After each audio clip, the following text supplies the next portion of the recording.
Foundation accounting की पढ़ाई आपकी बहुत अच्छी चल रही होगी, इसे और अच्छा बनाने के लिए ये 10-12 क्वेश्चन देख करके जाना।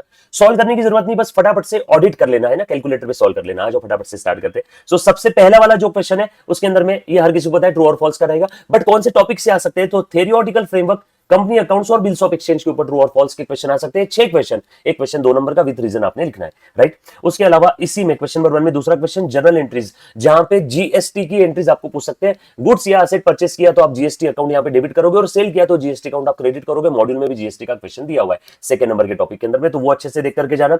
रेक्टिफिकेशन ऑफ एरर्स, इसके ऊपर जनरल एंट्री का क्वेश्चन आ सकता है। नेक्स्ट अकाउंटिंग पीरियड में विद पीएनएल एडजस्टमेंट, या सेम अकाउंटिंग पीरियड में विद सस्पेंस अकाउंट वाला क्वेश्चन देख करके जाना। और अगर ये नहीं आए तो इसकी जगह एक थ्योरी क्वेश्चन बैठेगा अकाउंटिंग प्रोसेस या थ्योरेटिकल फ्रेमवर्क के टॉपिक का। यहाँ पे नहीं ऐसा कोई पेपर नहीं गया आज तक जहां पे कैपिटल और रेवेन्यू एक्सपेंडिचर के ऊपर ट्रू और फॉल्स या थ्योरी क्वेश्चन आज तक पूछा नहीं, तो कैपिटल रेवेन्यू एक्सपेंडिचर छोड़ना मत सबसे पहले वाले टॉपिक का।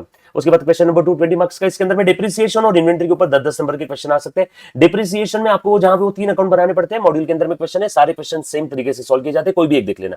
Provision for depreciation, asset disposal और असेट अकाउंट, और या फिर इसके अंदर में एक मल्टीपल असेट वाला क्वेश्चन, जहां पे एक असेट खरीदा, दूसरा खरीदा, पहला बेच दिया, तीसरा खरीदा, चौथा खरीदा, दूसरा बेच दिया, प्रॉफिट लॉस कैलकुलेट करना पड़ता है एसेट के ऊपर में, तो वो क्वेश्चन आप देख करके जा सकते हो। 2 क्वेश्चन यहां से बताए मैंने।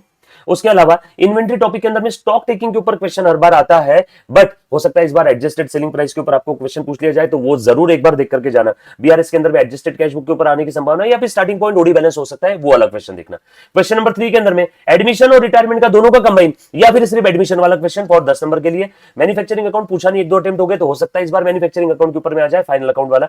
एनपीओ के ऊपर में भी एक क्वेश्चन आ सकता है। एनपीओ के अंदर में ध्यान रखना, रिसीट पेमेंट अकाउंट बनाने के लिए इस बार क्वेश्चन आ सकता है, क्योंकि हर बार इनकम एक्सपेंडिचर बनाने बोलते हैं, 2-3 अटेम्प्ट से देख रहा हूं, हो सकता है इस बार रिसीट पेमेंट बनाने के लिए बोल दिया जाए।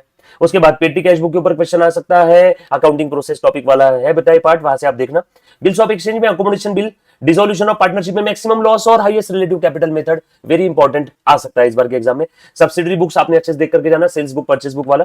इनकम्प्लीट रिकॉर्ड सिंगल एंट्री के ऊपर में एक 8 नंबर का क्वेश्चन सेट हो सकता है। Then redemption of preference shares और डिबेंचर 8 नंबर के लिए। अच्छा, डिबेंचर के अंदर में एक्स इंटरेस्ट कम इंटरेस्ट वाला भी क्वेश्चन याद से देख करके जाना। देन डीआरआर वाला एक क्वेश्चन है जिसमें मल्टीपल लेजर्स बनाने पड़ते हैं, है ना। DRR account, DRR investment account, debenture account, उसके अलावा आप लोगों का bank account, debenture holders account आने की संभावना बहुत ज्यादा है। Then issue forfeiture, reissue, transfer to capital reserve, आपका शेयर्स वाला क्वेश्चन प्रो रेटा अलॉटमेंट के साथ।